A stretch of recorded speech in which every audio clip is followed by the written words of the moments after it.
Olen Maija Fandi, 29-vuotias jyväskyläläinen maailmankansalainen, äiti, sosiaalityöntekijä sekä kunnallispoliitikko. Olen myös vihreiden eduskuntavaaliehdokas. Mä lähdin mukaan politiikkaan, koska tässä maailmassa on niin paljon epäoikeudenmukaisuutta, vastuuttomuutta, syrjintää ja kertakäyttökulttuuria.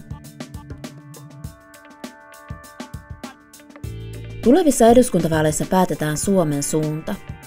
Mä haluan onnellisen Suomen, jossa jokainen ihminen on tärkeä, riippumatta iästä, sukupuolesta, rahapussin paksuudesta, ihonväristä, uskonnosta, synnyinpaikasta tai siitä, ketä rakastaa.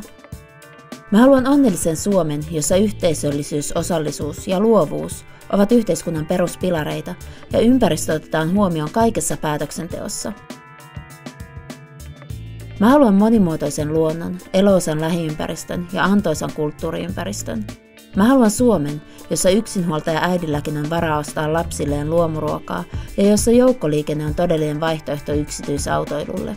Mä haluan Suomen, jossa nuorten ääni kuuluu vahvemmin.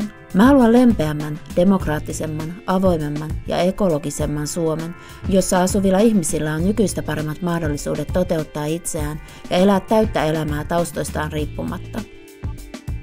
Tarjolla Suomi, jossa jokainen ihminen on tärkeä.